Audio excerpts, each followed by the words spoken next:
Welcome to the channel guys. चलो आज मैं इतना बता देता हूँ कि मैंने भी AKTU यूनिवर्सिटी से बीटेक कंप्लीट कर रखी है। इसी साल हुई है मेरी वैसे कंप्लीट।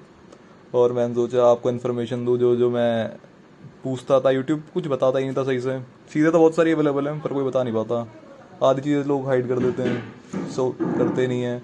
तो मैंने सोचा खुद ही ये प्रॉब्लम को सॉल्व करा जाए। तो आज मैं आपको बताता हूँ कि फर्स्ट ईयर में अगर आप AKTU में हैं और आप दिक्कत में आप सोच रहे हैं कि मज़े मज़े में निकल जाएगी, तो मैं बता देता हूँ।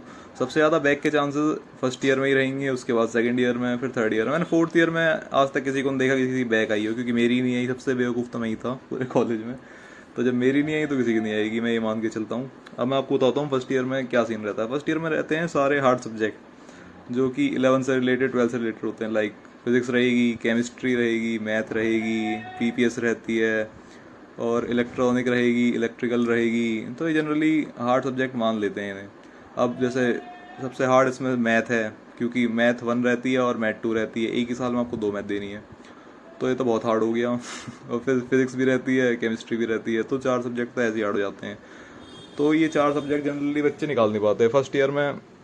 बच्चों नए नए होते हैं, उनको पता नहीं रहती। वो सोचते हैं कि मज़े मज़े में कॉलेज आए हैं, कॉलेज में रेस्ट करेंगे। लेकिन फर्स्ट ईयर में वो रेस्ट करते करते ये बैक बढ़ जाती हैं। मेरी खुद फर्स्ट ईयर में आ गई थी कितनी, 3 बैग आई थी मेरी। 2 मैथ में थी और एक PPS में लग गई थी।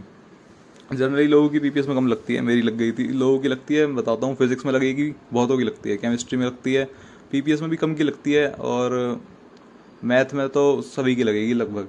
अगर जो पढ़ लेगा उसकी नहीं लगेगी, वरना फर्स्ट ईयर में पेपर तो मैथ का सही आता है, लेकिन पढ़ा नहीं होता है तो फेल हो जाता है ज़्यादातर। अब फर्स्ट ईयर में सही बैक लग जाती है तो आदमी सोचता है सेकंड ईयर में निकाल लेंगे। लेकिन अब फिर दिक्कत ये आ जाती है, सेकंड ईयर में एक और मैथ है जिसे मैथ 3 बोलते हैं। अब तुम्हारी एक और मैथ वहाँ पर आ गई। अब जिसकी सेकंड ईयर में, मतलब सेकंड सेमेस्टर में, वो सेकंड सेमेस्टर में मैथ में बैक आई है, वो जाएगा फोर्थ में देने। अब फोर्थ में एक और मैथ है। अब 2 मैथ फिर एक ही साथ आ जाती हैं, तो वो निकल नहीं पाती हैं। ये सब दिक्कत आती है। तो मैं कहूँगा कि आप थोड़ी और मेहनत करें, पहली बार में मैथ निकालने की कोशिश करें। अब मैं आपको अपनी बात बताऊँ तो मेरी तो फर्स्ट ईयर में 3 बैक थी। और मैथ में दोनों मैथ में आ गई थी, एक मैथ में भी नहीं। और एक आ गई थी PPS में। फिर मैंने अगली बार ट्राई करा, मैथ टू निकालने की कोशिश करी। वहाँ मैथ 4 आ गई तो दोबारा निकल पाई। तो मैंने अपनी मैथ 1, मेरी फर्स्ट सेमेस्टर की मैथ जो थी, मैथ फर्स्ट 1 वो सेमेस्टर की मैंने बैक थी अपनी वो कंप्लीट कंप्लीट करी करी थी थी। 7 सेमेस्टर की शुरुआत में। अब मैं औरों की तरह चाहता झूठ बोल देता कि मैंने एक बार में निकाल दी, लेकिन उससे होता क्या। तो आपको रियल चीज़ बता रहा हूँ। मेरी तो मैथ इतनी कमज़ोर थी, मैंने जब 3 साल लग गए थे, 3 से 4 साल लगे मुझे मैथ 1 निकालने में ही। और उसमें डिप्रेशन भी बहुत रहता है कि हो पाएगी नहीं हो पाएगी, कहीं 5 साल की बीटेक ना हो जाए, घर वाले क्या बोलेंगे। और हर साल पैसे भी दो। अब बैक के पैसे घर वालों से मांग लो तो घर वाले बोलेंगे इतना बेवकूफ़ है। तो मैं तो नकली रिजल्ट बनवाता था, नकली रिजल्ट दिखा देता था एडिट करवा के घर वालों को कि पास हो गया हूँ। अब घर वालों को भी रिजल्ट वैसे उन्होंने देखा नहीं है, और किसी ऐसे पूछ लेते थे तो कहता पास हो जाता था।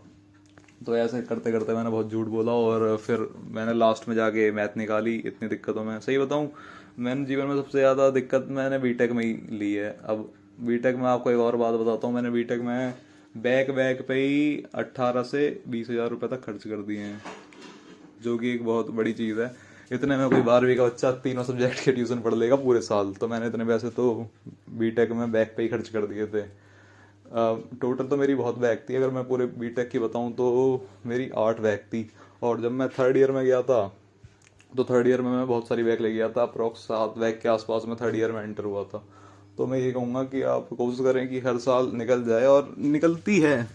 ऐसा नहीं है निकलती नहीं है, अगर सही गाइडेंस दे दे तो। ये नहीं कि आप यूट्यूब पे जा रहे हैं, वो यूट्यूब पे वही पुराने टीचर हैं वो बता रहे हैं ऐसे बैग निकाल लो, ऐसे पेज बना लो, पेज में 2 लाइन खींच दो, ये अंड संड कुछ भी लिख दो कि बस पेपर भरने होते हैं, इससे निकल जाएगी बैग। इससे नहीं निकलती बैग। बैग मैं आपको बता दूँ कैसे निकलती है, क्योंकि मैंने खुद इतनी प्रैक्टिस करते करते तो निकाली है सारी बैगें। तो मैं आपको ये बता दूंगा। बस मैं अभी इस वीडियो में ये बता रहा हूँ कि फर्स्ट सेमेस्टर में कहाँ कहाँ ज़्यादा बैग आती हैं, और सेकंड सेमेस्टर में किस में रहती हैं। तो टोटल फर्स्ट ईयर में आपको किन सब्जेक्ट पे ज़्यादा दिक्कत हो सकती है, अभी मैं आपको ये बताने आया हूँ। तो फर्स्ट ईयर में मैथ को संभालिए, फिजिक्स को संभालिए, केमिस्ट्री को संभालिए, PPS को संभालिए। मैकेनिकल में चांस कम रहते हैं काफ़ी, तो मैकेनिकल में तो कम ही चांस है। तो इन्हीं सब्जेक्ट में जनरली बैक रहती है। बाकी फर्स्ट, अगर आप फर्स्ट ईयर में बिन बैक के पास हो जाते हैं तो समझ जाइए कि आप बीटेक बिन बैक के ही निकाल देंगे पूरा। आप बहुत समझदार आदमी हैं। तो आज के लिए इतना ही, मिलते हैं अगली वीडियो में। इस वीडियो में तो उसे बता रहा था कि कहाँ कहाँ बैग लगती है, अगली वीडियो में बताऊंगा कैसे सारी बैग निकाली जाती हैं। Thank you.